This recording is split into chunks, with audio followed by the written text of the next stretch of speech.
This is the new Mercedes C-Class, and apparently it has 2,000 new components, although looking at it, you'd be hard pushed to spot more than two. Some fresh lights and a redesigned bumper. Dig a little deeper though, which is what we'll do in a moment, and you'll see that the changes add up to make a difference.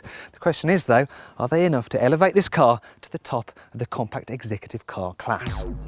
To find out, we will see how it stacks up against Audi's classy A4 and the driving enthusiast favourite, the BMW 3 Series. But first, let's get back to the Mercedes and the place where the updates are actually noticeable, the cabin. In fact, the overhaul is so extensive it means that inside, the C-Class is now a match for its rivals and finally worthy of its £25,000 starting price.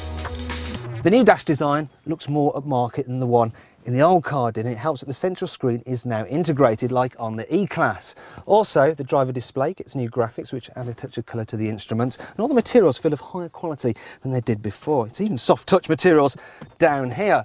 Basically, what I'm trying to say is this interior is far more in keeping with what you'd expect from a car wearing a three-pointed star. As for options, I like the double sunroof because it lets lots of light into the cabin, although at £1,350, it's a little bit on the expensive side. What's better value is a new entry-level Becker satellite navigation system because it only costs 500 quid. What's more, you don't even have to buy it with the car because it can be retrofitted, as all C-Classes are pre-wired to take the system. And while we're on the subject of technology, this Merc is also available with internet connectivity. The new Merc features revised engines, all of which come with stop-start and are more powerful and efficient than before. There's a diesel which emits a class-leading 117 grams per kilometre of carbon dioxide, but the pick is the brilliant 2.2 litre in the C250 CDI, which can return 57 miles per gallon, yet is good for 0 to 62 in just 7 seconds and 140 miles per hour.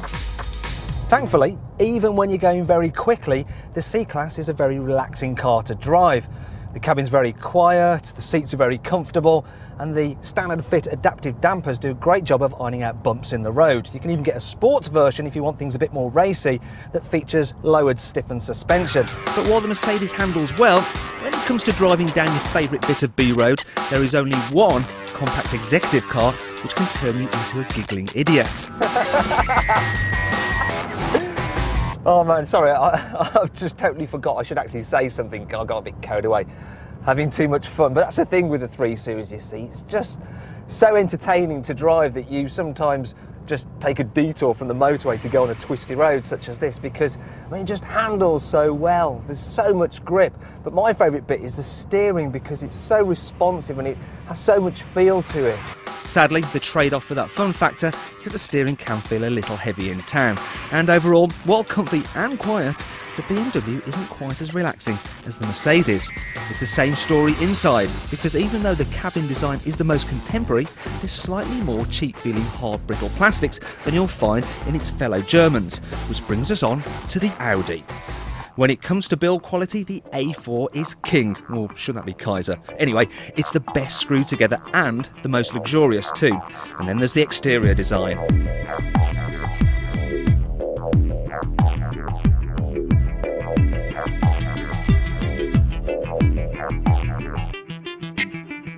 It looks really cool, doesn't it? However, there's more to the A4 than just its super sharp looks, because it's actually a surprisingly practical car too. I mean, if you look here in the boot, well, it's a really good size. I mean, there's plenty of room for quite a few sets of golf clubs, but if you need even more space, then you can fold the rear seat backs down. Now, unlike on some of its rivals, this is a standard feature on all Audi A4s. This car is also very spacious in the back too. I mean, look, I've got lots of knee room, and importantly, even when I'm sitting up straight, there's a fair amount of headroom too. It's easy to get in and out of the back as well because the rear doors are quite large and they open fairly wide. With the biggest boot and the most room in the rear, the A4 leads the field for practicality. Sadly, many driving purists will be put off by the fact it's the only car here that's not rear-wheel drive. However, for most people, the Audi is still an impressive cruiser. And when the going gets twisty like it has done now, the A4 handles really well. I mean, no body rolling corners at all, and there's loads of grip, even with the front-wheel drive version such as this. But if you need more, you can get an all-wheel drive Quattro model. Okay then, it's time for the verdict. Is the new C-Class a better car than the current sector leader, the BMW 3 Series?